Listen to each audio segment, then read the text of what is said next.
Welcome to Navigating Change, the education podcast from Teibel Inc. I'm Pete Wright, and right over there is the curmudgeonly Howard Teibel. And you're saying that because you know that I'm a boomer and you're a Gen Xer. Exactly was that right. where you were going? And we are meant not to understand one another. That is a mind meld right there. That's what this show is all about today. Curmudgeonly. I am the most uncurmudgeon baby boomer you know. This is the episode where Howard yells at young people. Yeah, you're not so young.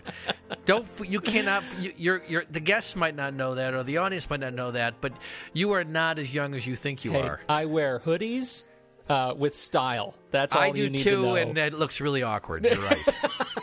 This is we're going to be talking about decision making and generational differences here, and I think this is a really interesting conversation. Before we dig in, head over to TeibelInc.com, learn more about us and our work in education. Subscribe to the show for free. Just click the blue button. You'll join our email list, and every time we send out a new episode gets posted. You'll get it right in your inbox. It's very, very handy, and we appreciate your patronage there. Okay, so you were asked to put together a presentation that connected or sort of adapted your decision-making model with these generational differences in the workplace. And how do you motivate, people in the workplace that come from a vastly different generation and sort of cultural balance than you do? And I think that's really fascinating because only one client has asked you to do this. And the first thing I thought of when you told me this story is, oh my goodness, I think maybe more people should be asking you to do this. Yeah.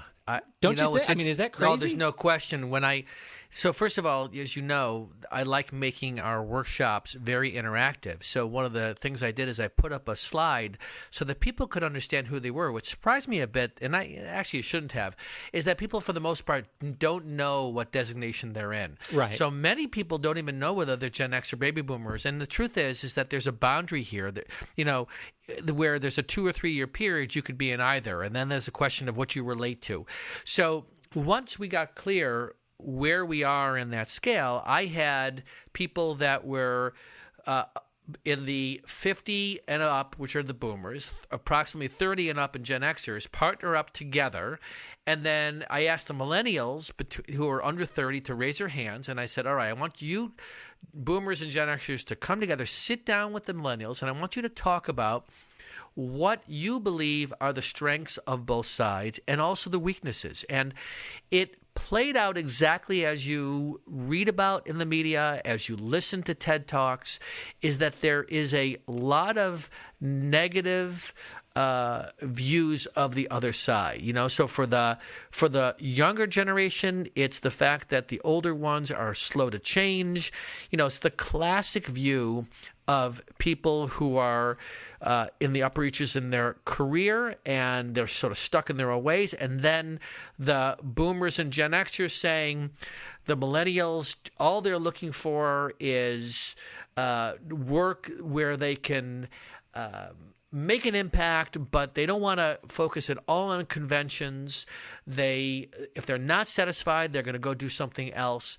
And what's fascinating is that I did some research, and it is the case that there was a Pew Research article that was done, and it showed that already we're talking about close to 50% of the workforce is in that millennial or under 30 range, and they are mixing now with a generation.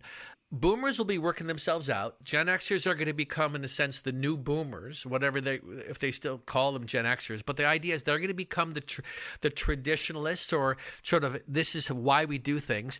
And because we have 3 generations in the workforce right now, I think there is a need to have more of this conversation. So for me, Pete, the decision-making model, we have a hard enough time making any effective group decisions, and now we are trying to understand how to integrate those who think differently from us because of how they've entered the workforce. And I want to talk today with you about that, because what's great is you and I come from a slightly, you're a Gen Xer, right? Yes. I watch Reality Bites every See, weekend. I love that you almost take offense to the fact that, what do you think, I'm over 50? I know, you're a kid. I get it.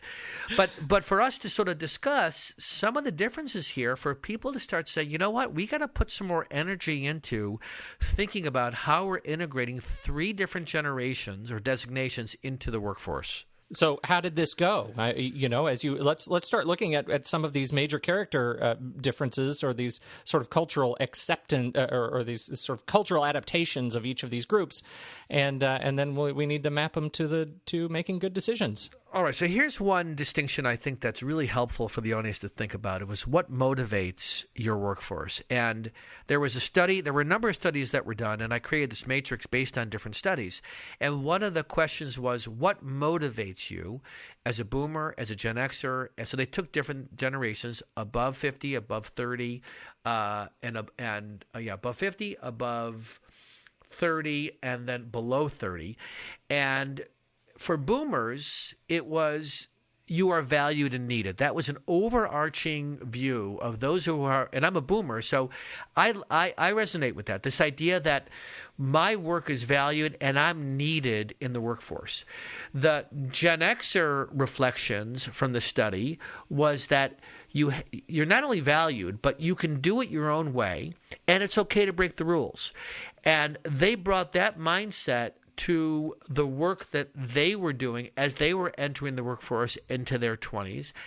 Millennials then take it, in these under 30s, is that their value was that they're going to work with bright, creative people, that they're going to be in an engaged environment, that what you're doing, how you get the work done, is secondary to the fact that they want to be engaged actively. And it makes perfect sense, because this is the generation that has had so much kind of immediate feedback. One of my employees is a millennial, and she said, I grew up with constant feedback, constant positive reinforcement, as well as feedback through technology and the texting world.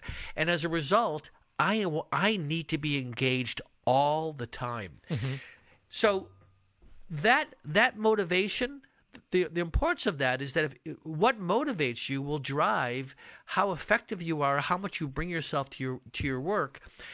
I'm curious for you, Pete, is that true that for you, on some level, having flexibility to do it your own way or to break the rules is a value?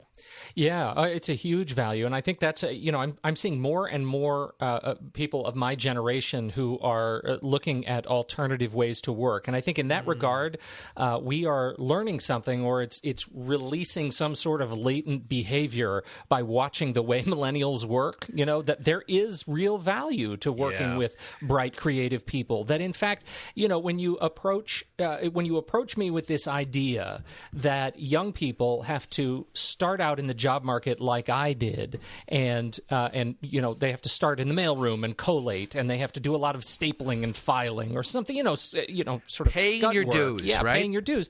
Paying your dues looks a lot different today, and a bright young millennial comes in and sees that sort of scut work, and they say, okay, there's a technological solution to this. I'm sure I can find a creative way around this. I'm going to build it, because building a solution to a stupid problem is much more motivating than doing it manually, because you paid your dues that way.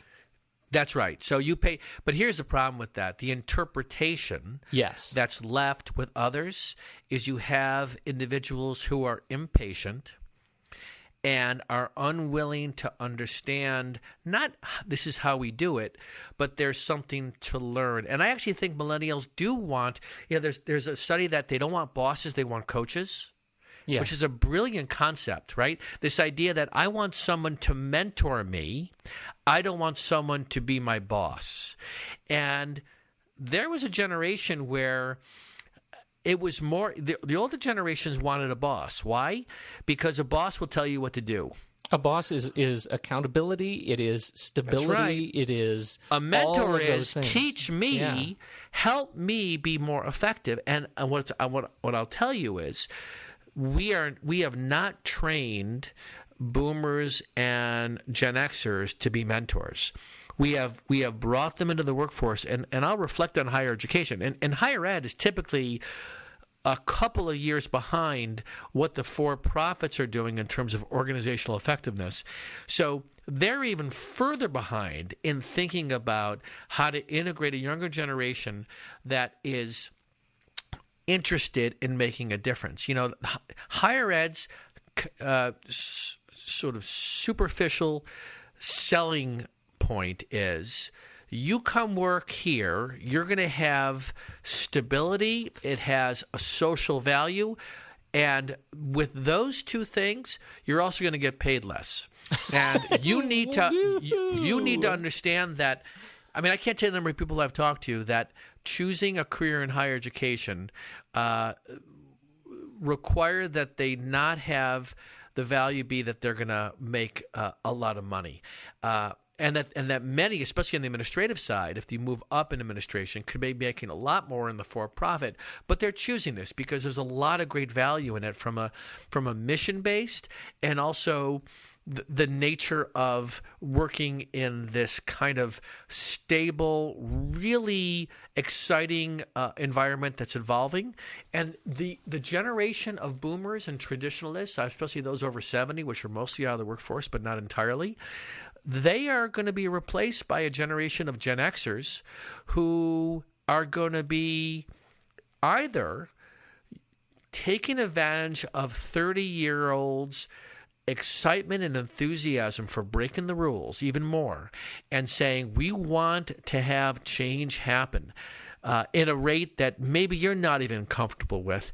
And I'm telling you that what I think is most exciting is that we need to find a way to encourage more of that kind of breaking the rules, doing things differently, being innovative, experimenting, taking risks, being willing to fail. And our leaders, which are going to be the millennials and still the boomers, need to start saying, are we going to allow that generation come in and learn in that way, because they are going to be our future leaders. And I don't think higher ed is prepared for this yet. I think, and in fact, I think you're missing a point, which is that higher ed, the model of higher education, is already being supplanted by other ways to learn that are being built by Gen Xers and Millennials. Millennials are accustomed to just-in-time education. You need to learn something, go to lynda.com. Go to one of these things that will teach you a skill quickly, like that. Online, give you great feedback. And traditional ed, why would a millennial who's accustomed to learning with new tools like this and new modes for approaching education, why would they want to go work at a place that celebrates the arcane? Well, right? That's one of the things that I get back from the people that I deal with, these young people in education who leave my institution because it isn't changing quickly enough, because they aren't able to work on the projects that engage them, that address tomorrow. They're always supporting yesterday. That's the common sort of mentality that I'm hearing about young people. If I was a chief academic officer or the chief business officer, I would be looking for those folks and giving them the kind of projects so they can sink their teeth into them. At the same time, I'd be making it really clear there's a model here that's still in place, and it's the model that you probably went through, millennial, and you got your degree for the most part, most of us, from still going through a 4-year experience, or maybe you went back to school, and there's this new model that's emerging. You need to find a way to be willing to learn the foundational approach that still exists while we're reinventing where it's going. And that, again, gets back to, from my perspective, willingness to have patience. And the dilemma that the older generation has is the younger generation wants not just to feel like they're working on things that can have immediate impact. They want even more flexibility in terms of how they work. And if you think about how we typically in the workforce get things done, is we come together and have a meeting. And I can't tell the number of times where meetings get canceled because people don't show up or they're late to work. What we have now is an environment where people want the flexibility to work very different hours or work from home. Higher ed struggles with this, and I do too. There's something about having people be face-to-face in the workplace.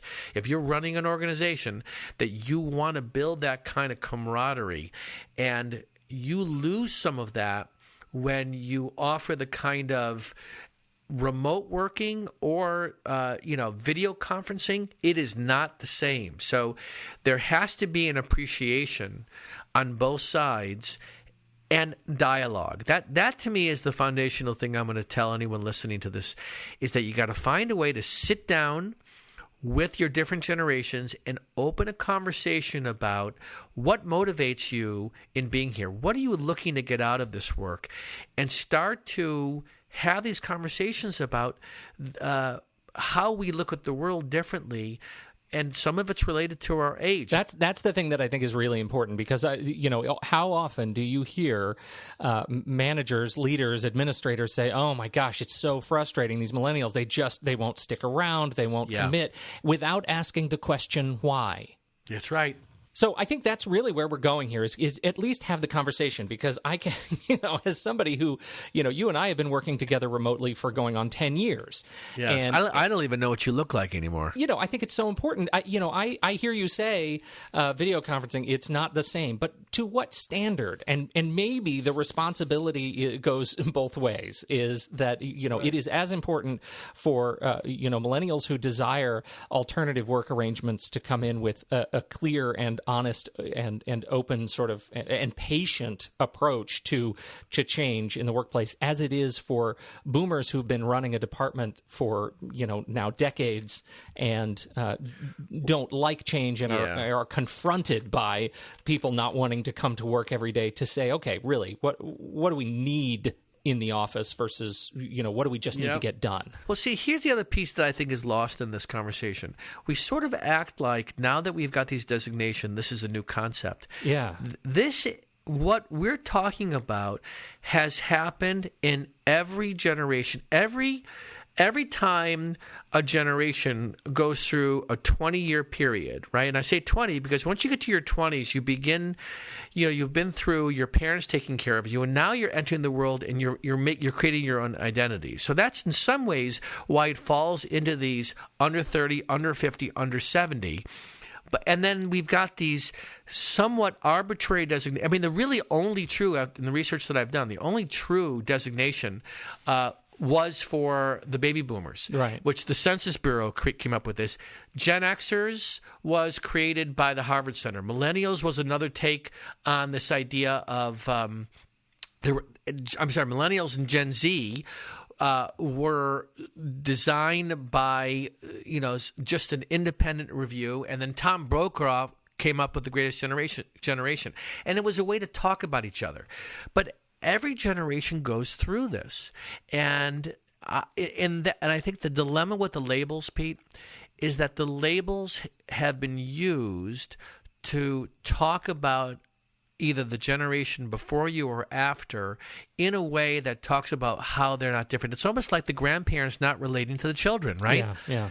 And I think that what we need to recognize that it's normal that we can't entirely relate to a generation coming up, and there's nothing truly uniquely bad or good about the generation behind us. It's the nature of the next generation to start making their own rules. Yeah, I think that's really interesting. I was reflecting as we were just started this conversation about my experience being a 20-something, and it was ridiculous. This conversation around, oh my gosh, you're never going to make it in the workplace. People don't understand you. Gen-Xers are going to cause the fall of civilization because they don't they don't value work. They don't value hard work. They just want to hang around in Seattle and listen to Nirvana and drink coffee. And that's very much where Portland's reputation for this is where young people go to retire. All of these things kind of come around this sort of, derogatory language around Gen Xers. And that faded, but I remember it as being really stupid. What was your reflection as a baby boomer from, with the over 70 crowd now? Do you remember this same sort of rift? Was it just as silly? Well, you have to understand, I'm on the early. I am sort of the younger of the baby boomer. I'm not right on the edge, so I'm in my mid 50s, and I think you and I are closer because I'm smack middle or on the high end, but close middle of Gen X. I think the story for the baby boomers, I remember, was thinking more about there was just so many of us. Yeah. And we were the ones that were bringing this whole influx of children into the world. And I just remember the class sizes exploding for our kids, as kindergarten, first grade, second grade. And I do believe that this designation that we're valued and needed, I always felt like you were the future. I felt very positive about the opportunities. It feels like that as we move down the generation, and it's almost like we have so much social media that we try to put sound bites around some of these ideas. So there's one designation or a sound bite that for Gen Xers, that work, like the concept of work, is a difficult challenge. And that was a number of reflections that they did through the study, and they sort of collated that into that concept or that sound bite. And that for millennials, that work is a means to an end. I mean, it's a clever way of trying to make a distinction between these different groups. But I think what's most important is that we don't get hung up in this idea that the other generations are so significantly different. We got to find a way to sit down, drop the labels, and then have a conversation about what motivates you, what are you looking for in a way so I understand how you can work and be most productive. And then ultimately, are you connected to what we're doing, to our mission? And that's so really... in some ways, we've come full circle in the conversations. We started off talking about these designations. Where I'm coming to even in this conversation is we have to know that they're there, but we cannot get stuck in them. I think that's really important. And back to the baby boomers. I mean, the reports of the baby boomers were, because there are so many of them, it was, you are our future. You are the national highway infrastructure. You are flying cars. You are everything that the future is going to be is on your backs. And I think in many respects, the millennials have that same opportunity, because when you find that thing that connects to this millennial generation, when you find that passion, when you find that whatever the next thing is that really engages tomorrow in millennials, they will build anything. They are creative, they are passionate, and they are interested in building something great that makes tomorrow better than today. But they can't relate. They can't relate that doesn't... in some ways to... I mean, what's interesting is think about how, for them, technology is like on their hip. It's attached to them. It's like it's who they are. I've fallen into checking my cell phone, but I don't. I have to put my cell phone away to focus. What I struggle with when I watch people who are younger than me is seeing that it doesn't appear that there's any differentiation between staying connected over texting and whether it's personal or professional and staying focused on work. And I think this is one of the things that I mentioned to this group when I had this conversation. I said, we always had this conversation about working hard, and we have an interpretation what working hard looks like. And then everybody knows that it's really not about working hard, but working smart. So if I come in the office and I see a group of people and they've got their computer on and they're texting or they got their cell phone open, I have this private conversation going on. How do I know they're working smart? Working hard looks like something very superficial, right? You got your papers out in front of you. If you're the boss, you want to look at your staff and say it looks like they're working hard. But in fact, we all know it should be about working smart. The question is, how do you how do you get to a place where working smart has some kind of metric that we know what that looks like? And I don't think we figured that out yet. Yeah, I think it's, having that sort of conversation on your teams and cultivating that mentor relationship, you figure out what that metric looks like by delivery. And that's so much of what true. The people that I work with who are millennials, they don't want to be managed to metrics. They want to be managed to results. Like, when I'm finished with this thing, and can I do that thing again next time faster than before? You'll have it when it's done. You know what I mean? And so there's... That's great. Can I say, listen, I love what you're saying there, because this is the reason why I think those of us who have been in the workforce a lot longer struggle, because they're asking for, tell me what the result is that you're looking for. And sometimes it's hard to actually quantify an outcome. So what happens is that we don't effectively quantify, here's what the goal is. And as a result, we don't give the kind of direction to what they really need, which is, here's the end result. You figure out how to make it work. We know how to map out a process. We know how to say, all right, here are the things you should be doing, but that doesn't necessarily get to the result. And they're sitting there going, don't try and control me and tell me how to do it. Tell me where you want to end up, and I'll figure out how to get there. Yeah, I think that's the point. And in some cases, it's really hard to let go of that. Our instinct is, I'm going to tell you what to do and how to do it. But so much of their instinct is, tell me what to do, and when I run into trouble, I'll ask you how to do it. And that's hard to do. But in many respects, some of the best advice that I ever got when I became a manager was, be careful about how you manage younger people, because they are going to replace you.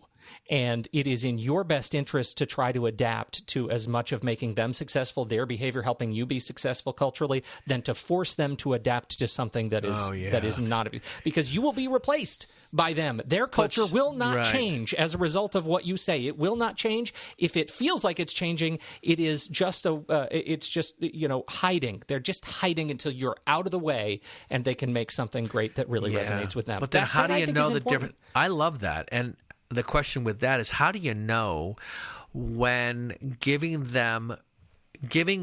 not them, I talk about, giving people who are new at a certain job, let's say they get brought in, they have this enthusiasm, the difference between letting them go and then also making sure that they get the benefit of all of your experience, and that you can impart upon them things you've learned that they should be taken advantage of. And that requires really an openness. If it really is the case that millennials would love, or the younger generation would love, mentors and not bosses, which I love the concept, then there needs to be sort of an explicit understanding what that means, and then a dialogue. That could be so powerful. Well, could you imagine an office of mentors versus an office of bosses? Yeah, because the best question you can possibly ask to somebody who you're about to give a function to is, do you want to sit down and hear how we've done this before? Exactly. Do you want that information? Would that help you right now? If not, get out of the way. We started this off talking about the decision-making model, right? Specifically, we've done whole podcasts on the decision-making model. Why is this important in the context of coming together and making decisions as a team with mixed generations? I'm going to answer this in two ways. One is about the decision-making model that I've been teaching for years now is really about understanding why something's important and really uncovering what the problem is versus just solving something before you understand it, and really having a vision for the future. It's about putting that conversation up front as opposed to diving into running a work plan before you really even know where you're going to go. So I think that to the point of a generation coming in saying, we want to make a difference, we want to know what the outcome looks like, the model that tells the story about how to navigate a conversation is really about putting front and center, here's what success looks like, here's why it's important, And here's a way of thinking about problem solving.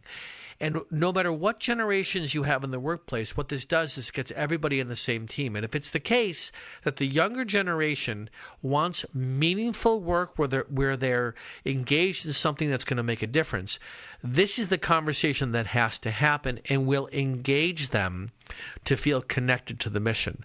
So that's one way I want to answer the question. The second way is around higher education or education in general, is that there is still too much talk about this is why we're doing it this way because this is how we've always done it.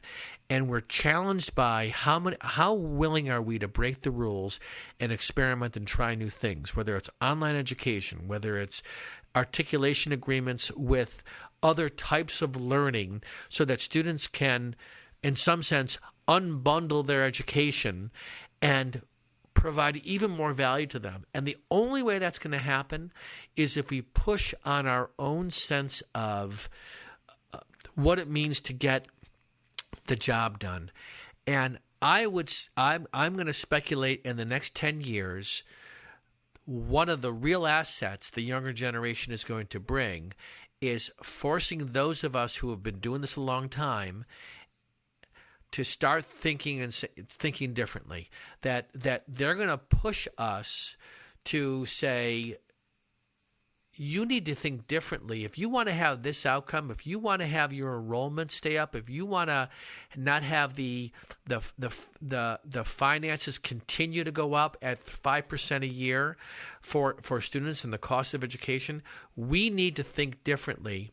And there's not enough of that, and so much of it's about getting more groundswell from people internally to push leaders, and these are going to eventually be the leaders, push leaders to say, all right, we're going to experiment. And that's why I'm excited. I think you said something that I've been thinking about for a long time. There is such hubbub around unbundling of cable channels, right? I only want to buy the channel that I want. I want HBO. I don't want the knitting channel. But why do I have to get all those together? I have a feeling that education is the next big unbundling. That this is going to force us to think about economic models that allow you to get education even from the very biggest institutions in a completely new way. That's right. And we're not going to have a choice because, again, we will be replaced. And there are people that recognize that and want to get ahead of it. And then there's those of us who are working inside our institutions and are saying, you know what, that's been the threat forever. It's not going to happen in my lifetime. And what's happening, it's happening slowly and quietly. And I think one day we're going to wake up and we're either going to see, if you're working in an institution, that we really have been preparing for a new way of thinking about delivery of education, or we're going to say, oh my God, we have let others capture those new methodologies and we are now 10 years behind them, and then you're really in trouble. It's a scary story, but the truth is I think this is probably the most exciting time to be in higher education, and that's why the younger generation, getting the right people in there to engage them could be the most powerful thing, unless what you want to do is just keep it the way it is. If what you want to do is not rock the boat, then don't go out of your way and bring in folks who are going to bring a mindset around why are we doing it this way. And if what you want to do is bring change in, you got to get your hiring practices to focus on people who are willing to be courageous, ask tough questions, be creative, and demonstrate a certain optimism for change. So I am super excited, even though I'm old. We're going to end with that. Even though I'm old. We will. I got to go put my hoodie back on. I've got a little chill. Yeah. Hood up. You can see your future, Pete, and it's me. How dare you, sir? Yes, exactly. This has been a great conversation, Howard. Thank you so much for bringing it to everyone's attention. This is I hope this helps folks think about their future hiring practices and management practices. On behalf of Howard Teibel, I'm Pete Wright, and we will catch you next time on Navigating Change, the education podcast from Teibel Inc.